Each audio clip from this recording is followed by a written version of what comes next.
नमस्कार मंडळी, Vasai live news चॅनलमध्ये आपणा सगळ्यांचं मी स्वाती जोशी मनापासून स्वागत करते।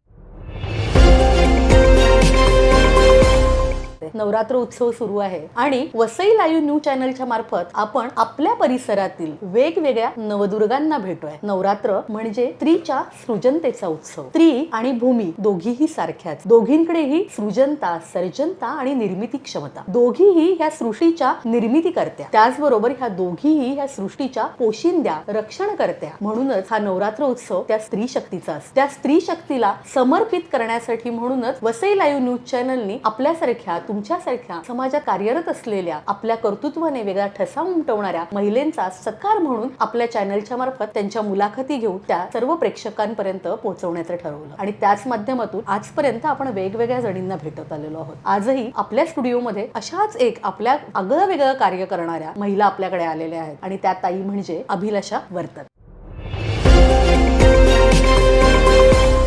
नमस्कार अभिलाषा ताई, तुमचं मनापासून वसई लाईव्ह न्यूज चॅनल मध्ये स्वागत आहे। अभिलाषा ताईंचा परिचय काय द्यायचा? अभिलाषा ताईंचा परिचय म्हणजे त्या स्वतः वर्तक वेलफेअर फाउंडेशनच्या अध्यक्ष आहेत। त्यांच्या वेलफेअरचं, त्यांच्या फाउंडेशनचं उद्देशच आहे की कोणीही उपाशी झोपू नये आणि अन्न वाया घालवू नये। आज तर सगळीकडे आपण म्हणतो पाणी वाचवा, मुलगी वाचवा, पण त्याचबरोबर समाजामध्ये ही जनजागृती होणं सुद्धा गरजेचं आहे की अन्न वाचवलं गेलं पाहिजे। ह्या नवरात्र उत्सवात तर आपण हा संदेश अभिलाषा ताईंकडनं पोहोचवणारच आहोत, कारण नवरात्र उत्सव सुद्धा आहे। आपण कृषी प्रधान देशात राहत असल्या कारणामुळे हा कृषीचा, ह्या शेतकऱ्याचा उत्सव सुद्धा हा नवरात्र उत्सव आहे आणि त्याच्या माध्यमातून मला वाटतं हा चांगला संदेश आपला आज जाणार आहे। त्याचबरोबर अभिलाषा ताई पाड्यापाड्यातल्या विद्यार्थ्यांकडे अनेकदा म्हणजे त्यांच्याकडे वह्या पुस्तकं असो किंवा स्टेशनरी असो ही पोहोचवली जाते। त्याचबरोबर अनेक पाड्यापाड्यांमध्ये त्या अन्नदान करत असतात। त्या अनेक कार्यामध्ये त्यांचा हातभार असतो। त्या अगदी वयाच्या फार लहानपणापासून समाजसेवेच्या कार्याला त्यांनी वाहून घेतलेलं आहे। अनेक पुरस्कारांनी त्यांना पुरस्कृत करण्यात आलेलं आहे। अशा ह्या अभिलाषाताई घरकाम आणि कोळी महिलांसाठी सुद्धा त्यांचं कार्य भरीव आहे। तर आज आपण अभिलाषाताईंबरोबर गप्पा मारणार आहोत। अभिलाषाताई आज आपल्या बरोबर इथे आहेत। मी जसं प्रत्येक एपिसोड मध्ये मी म्हणते की ह्या नवदुर्गा आपल्याला आपल्याच अवतीभोवती भेटतायत, कधी लक्ष्मीच्या रूपात, कधी सरस्वतीच्या रूपात, तर आज मला वाटतं की अन्नपूर्णेच्या रूपामध्ये आपल्याला ह्या अभिलाषाताई आज इथे भेटतात। Thank you so much. अभिलाषाताई, तुमचं फाउंडेशन बद्दल आम्ही बऱ्याच वसईकरांनी तर बरंच ऐकलेलं आहे। वसईकर काय अगदी आजूबाजूचं म्हणजे पालघर झालं, सफाळा झालं, भिवंडी पर्यंत जरी गेलो तरी सुद्धा तिथे तुमच्या ह्या वर्तक वेलफेअर फाउंडेशन बद्दल आम्ही ऐकत असतो सातत्याने काहीतरी। तर ह्या फाउंडेशन म्हणजे हे एखादी संस्था सुरू करणं, मी म्हणेन मुळात संस्था सुरू करणं सोपं काम नाहीये, पण तरी सुद्धा ती संस्था सुरू करणं आणि त्याच्यामध्ये सातत्य टिकवणं, ते कार्य करताना हे फार महत्त्वाचं आहे। ते सातत्य टिकवत असताना त्याच्यामध्ये एखादं भरीव काम करणं, ती संस्था ज्या उद्देशाने सुरू केली आहे तो उद्देश परिपूर्ण करणं हे फार मोठं काम असतं। तर तुम्ही कोणत्या उद्देशाने आणि कशा पद्धतीने हे फाउंडेशन सुरू केलं?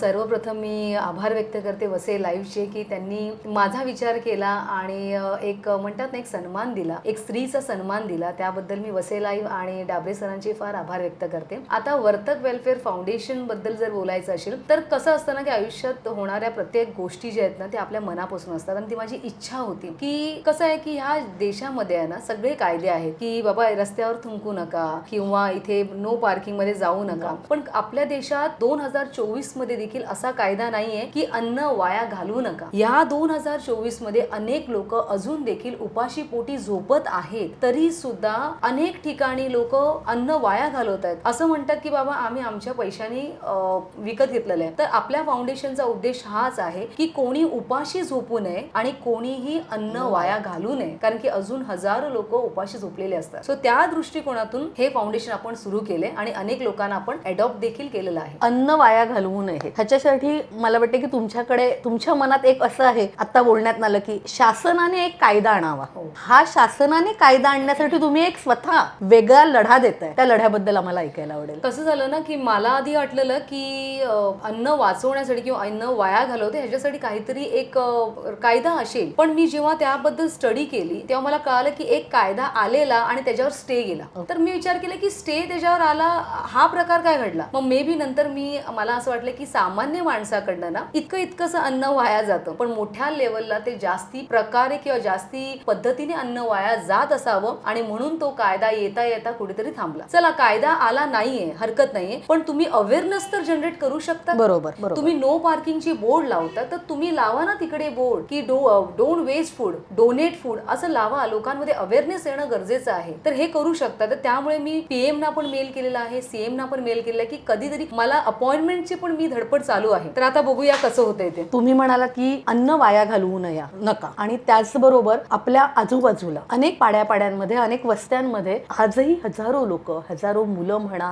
हजारो वयस्कर वृद्ध म्हणा, की आजही उपाशी झोप. आणि त्या ह्याच्यातनं तुम्ही समाजामध्ये एक आवाहन केलेलं आहे की तुमच्या घरी जेव्हा कार्यक्रम होतो आणि त्यावेळी जे काही अन्न शिल्लक राहतं त्यावेळी ते आम्हाला डोनेट करा, आम्ही तिथपर्यंत पोहोचवतो. म्हणून मी तुम्हाला म्हटलं की तुम्ही अन्नपूर्ण आहात. पण अगदी मला मान्य आहे, पण हे अन्न एका जागेवरून दुसऱ्या जागेवर नेणं आणि तिथे ते वाटणं ह्याच्यामध्ये बराचसा कालावधी आहे. तर ह्याच्यामध्ये कितपत रिस्क आहे आणि ती तुम्ही कशा पद्धतीने घेऊन पार पाडता? मी ना नेहमी असं सांगते की जर का तुमच्याकडे लग्न असेल तर आपल्याला एक आयडिया असते की आपल्याकडे किती पाहुणे येऊ शकतात, आणि कधी कधी असं होतं की आपले कॅल्क्युलेशन चुकतात. तर असं अनेक वेळा झालेलं आहे की लग्न कार्यामध्ये हळद असते, हळदीच्या दिवशी पण 100-200 लोकांचं जेवण उरतं. आता जसं मी म्हणाले की आपलं फाउंडेशन हे इतकं मोठं नाहीये की माझ्याकडे अनेक लोक आहेत जे 11 वाजता 10 वाजता येऊन ते अन्न तिकडे त्या एरियापर्यंत पोहोचण्या इतकी मॅन पॉवर नाहीये. सो मला जावं लागतं. त्यामुळे काय होतं ना की एक टाइम असा पण होता की आम्ही रात्री 11:15ला जाऊन, म्हणजे मी स्वतः जाऊन त्या एरियामध्ये ते फूड डोनेट केलेलं होतं 150 ते 200 लोकांचं. आता फूड म्हटलं तर प्रॉब्लेम कुठे येतो ना की जर का रात्रीचा प्रोग्राम असेल आणि उन्हाळा चालू असेल तर ते अन्न खराब होण्याचे जास्ती चान्सेस असतात, कारण ते शिजवलेलंच हो, असतं मुळात दुपारपासून. बरोबर. आणि जर का थंडी असेल ना तर मी एकदा त्यांना सांगते बाबा थंडावा असेल तर तुम्ही थोडं पाणी ठेवा, पाण्याखाली तो टोप ठेवा. पण जर ते खराबच झालं तर मग ते आपल्याला टाकून द्यावं लागतं, कारण की त्याच्यामुळे एखाद्याचा जीव जाईल. त्यामुळे जेव्हा अन्न ते फ्रेश असतं तेव्हाच ते आम्ही वाटप करतो. असं आहे. हे तर तुम्ही अन्नदानाचं तर काम करताच आहात. तुमचं हे एक आहे की कोणी उपाशी झोपलं नाही पाहिजे, ते पण आहे. तुम्ही हे करत असताना अनेक कुटुंब तुम्ही दत्तक घेतलेली आहेत की त्यांना महिन्याचं धान्य असेल किंवा त्यांच्यासाठी काही रोजगार असेल किंवा त्यांच्या कुटुंबातली जी काही मुलं असतील त्यांनी शिक्षणापासून वंचित राहू नये यासाठी तुम्ही त्यांना वह्या किंवा पुस्तकं जी म्हणजे शालेयोपयोगी, शाळेसाठी जी उपयोगी आहेत त्या वस्तू तुम्ही त्यांना दान करत असता. तर हे दान करताना तुम्ही समाजात तुम्हाला मोठ्या प्रमाणात आव्हान करावं लागतं, त्यावेळी तुम्ही दिलेल्या हाकेला तेवढा चांगला प्रतिसाद येतो का? खरं सांगू ना तर आतापर्यंत माझे सेव्हिंग, मी माझं एफडी देखील मोडलेली होती मी माझं संस्था चालू करण्यासाठी, आणि 23 वर्ष मी जॉब केलेला होता. मला असं वाटतं की I am a independent woman. त्यामुळे मी माझ्या नवऱ्याकडनं देखील 1 रुपया घेतला नाही ही संस्था चालू करण्यासाठी. दिस वॉज माय ड्रीम. आणि तेवढा प्रतिसाद लोकांचा नसतो. आता एव्हरी इयर आपण फ्री शॉपिंग डे ठेवतो ना तर लोकांना ते कपडे काढायचे असतात घरातले, त्यामुळे मला कपडे भरपूर मिळते, पण धान्य किंवा पैसे डोनेशन हे मला फार कमी मिळतं आणि ते मला मॅनेज करावं लागतं. पण देव ऑटोमॅटिक ते मॅनेज करत असतो. मला जास्ती हे करायला पण तो महिना निघून जातो असं आहे, पण कमी थोडा प्रतिसाद आहे. आता तुम्ही म्हणालात की फ्री शॉपिंग डे म्हणून काहीतरी तुम्ही ठेवता. ऐकीव आहे असं की सणावाराला, म्हणजे दिवाळीसारखा मोठा सण आहे आपल्या महाराष्ट्रातला, तर त्याच्या अगोदर तुम्ही हा शॉपिंग डे ठेवता. तर ही संकल्पना काय आहे ह्याच्याबद्दल जरा सविस्तरपणे सांगा. मी ना लहान असताना ना मी क्रेज बघायची, अरे दिवाळी आली आता आपल्याला नवीन कपडे पाहिजेत, नवीन बुटं पाहिजेत, आणि ते इच्छा आपली असताना आपल्याला ते मिळालं नाही तर ते गोष्ट काय असते ना ते मला माहिती आहे. तर त्यामुळे मी असं विचार करते की जे गरीब लोक असतात ना ते कधी मॉलमध्ये जात नाहीत, ते कधी मोठ्या दुकानात जात नाहीत. तर मग मी आव्हान करत असते की आता पण ह्या वर्षी पण 20 ऑक्टोबर पर्यंत मी कपडे घेणार आहे. मग आम्ही एक एकदम गरीब पाडा शोधतो आणि त्या पाड्यात मग तो 70 किलोमीटर आतमध्ये असो का 90 किलोमीटर आतमध्ये असो मी टेम्पो करते आणि तो कपडे नेते आणि शर्ट ठेवते, साड्या ठेवते, आणि खूप लोक 400-500 लोक असतात, ते येतात, ते शॉपिंग करतात आणि आनंदाने तिथे मिठाई पण ठेवलेली असते. म्हणजे त्यांची ती दिवाळी मी सुरू करते आणि त्याचं समाधान मला जे मिळतं ना ते फार असतं की अरे कोणाची तरी दिवाळी आपण कलरफुल केली आणि दिवाळी सुरू झाली. आणि आपण दिवाळीलाच नाही, मला वाटते 2-3 महिन्यानंतर आपण हे करतच असतो. हा, म्हणजे थोडक्यात वर्षातल्या प्रत्येक सणासाठी करत असतो. हा, त्यांना म्हणजे आपल्या बरोबर त्या घटकांना त्या सणाचा आनंद देण्याचा तुम्ही प्रयत्न करत असता.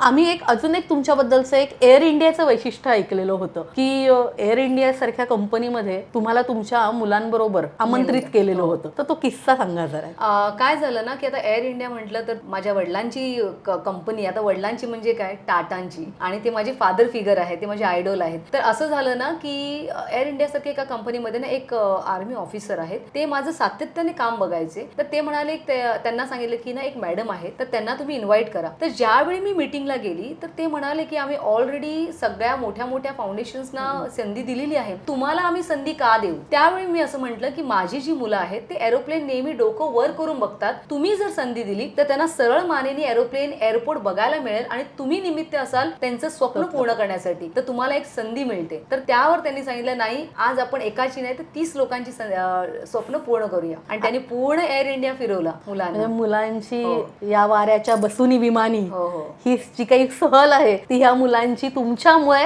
साकार झाली म्हणूया, तुम्ही आणि एअर इंडिया. त्यामुळे ह्या मुलांची नक्कीच सहल ही साकार झालेली आहे. हे सगळं काम करत असताना म्हणजे आज वसई गावातले कोळीपाडे आहेत, तिकडच्या ज्या कोळी महिला आहेत किंवा अगदी आपल्या समाजातला महिलांचा आपण जो म्हणतो एक घटक की ज्या घरकाम करणाऱ्या महिला आहेत, खरं तर त्यांचे तर म्हणजे खूप प्रश्न आहेत, त्या महिलांचे पण असंख्य प्रश्न आहेत. तर त्या महिलांसाठी सुद्धा तुम्ही सातत्याने कार्यरत असता. तर ह्या महिलांची सुद्धा एखादी युनियन वगैरे आहे आणि त्याच्यातनं तुम्ही कार्य करता का? बघा, मला ना पहिल्यापासून असं वाटतं की माझा जन्म महिला म्हणून झालेला आहे, तर माझं ती ड्युटी आहे की प्रत्येक महिलेच्या बाजूनी मला उभं राहायचंच आहे. आता प्रत्येक वेळी असं होतं ना की देशात कायदे खूप आहेत पण त्याचं पालन नाही होत आहे. बरोबर. संविधानात असं लिहिलेलं आहे की कोणताही व्यक्ती कुठेही जाऊन काम करू शकतो, पण माझ्या वसईतल्या कोळी महिला आहेत त्या डोंबिवलीला रोज सकाळी कामाला जात आहेत आणि तिकडे त्यांना काम करताना खूप त्रास होतोय. तर त्यांच्यासाठी मी लढा दिला. तिकडचे डोंबिवलीचे एसीपी PI ह्या लोकांनी पण साथ दिले. त्याचप्रमाणे घरकाम करणाऱ्या माझ्या अनेक महिला आहेत, त्यांच्यासाठी देखील आम्ही फाईट करत असतो की जे सरकारने त्यांना योजना दिलेल्या आहेत ते त्यांना मिळू दे, मग तुम्ही डेडलाईन नका देऊ. अशा अनेक गोष्टी आहेत आणि अनेक महिला आहेत ज्यांचा प्रॉब्लेम आपण सॉल्व्ह करण्याचा प्रयत्न नेहमी करत असतो. तुमचा प्रवास एक बघितला तर समाजसेवेचा एवढा मोठा प्रवास आहे, ह्याचा खरंच तुम्हाला असा घरातून वारसा होता काही की स्वतःच म्हणजे फाउंडेशन तुम्ही सांगितलं की मी ह्याच्यातून सुरू केलं की त्याला काही पार्श्वभूमी वेगळी आहे? माझे बाबा आहेत ना ते कामगार नेते आहेत, मारुती झुंझुरके, आणि म्हणतात ना की दिसताना असे छोटेसे वगैरे दिसतील पण ते खूप एकदम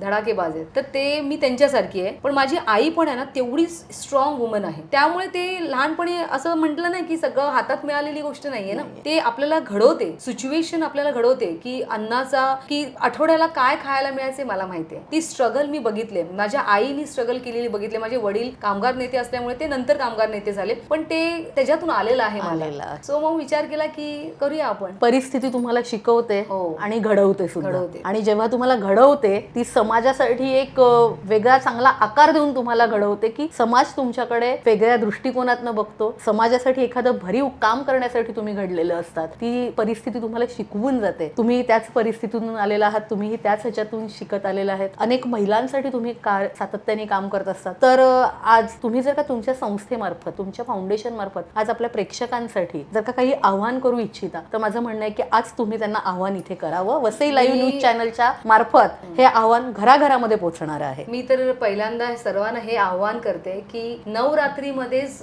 महिला रिस्पेक्ट मिळालं पाहिजे असं नाहीये. जो नवरात्रीमध्ये तुम्ही ज्या पद्धतीने एखाद्या देवीला पूजतात, एखाद्या महिलेला रिस्पेक्ट करतात, ती महिला रात्री 3-4 वाजता गरबा खेळायला जाते बिंदासपणे, तशीच ती 9 दिवसच नाही, वर्षाचे 365 डेज ती बिंदासपणे वावरली पाहिजे. आपल्या समोर त्या कमी सिच्युएशन्स आल्या पाहिजेत की आज माझी महिला इकडे तिच्याबरोबर काहीतरी रेप झालाय किंवा तिकडे तिला काहीतरी त्रास झालाय. त्यामुळे त्या महिलांना रिस्पेक्ट फक्त 9 दिवस देऊ नका, तर कायमचं द्या. आणि मला हे पण आव्हान करायचे की तुम्ही प्लीज, खूप लोक आहेत जे उपाशी आहेत, तुम्ही तुमचं अन्न वेस्ट करू नका. तुम्ही अन्न डोनेट करा किंवा अन्न वाचवा. हेच मी त्यांना एक आव्हान करू शकते. नक्कीच मला वाटतं अभिलाषाताई, या वसई लाईव्ह न्यूज चॅनलच्या मार्फत तुमचं हे आव्हान घराघरात पोहोचेल आणि तुमच्या 2 हातांना बळ देण्यासाठी हजारो हात नक्कीच तुम्हाला भेटतील आणि त्याच्यातून तुमचं कार्य हे अजून विस्तारित होईल, अजून मोठं कार्य होईल. अनेक घरांमध्ये असाच प्रकाश येईल, तुमच्या मार्फत तो प्रकाश पोहोचेल. अनेक कुटुंब रोज पोटभर जेवून झोपतील ही आपण अपेक्षा करूया. आणि आज तुम्ही वसई लाईव्ह न्यूज चॅनलच्या इथे स्टुडिओत आलात त्याबद्दल आपले मनस्वी आभार. Thank you so much.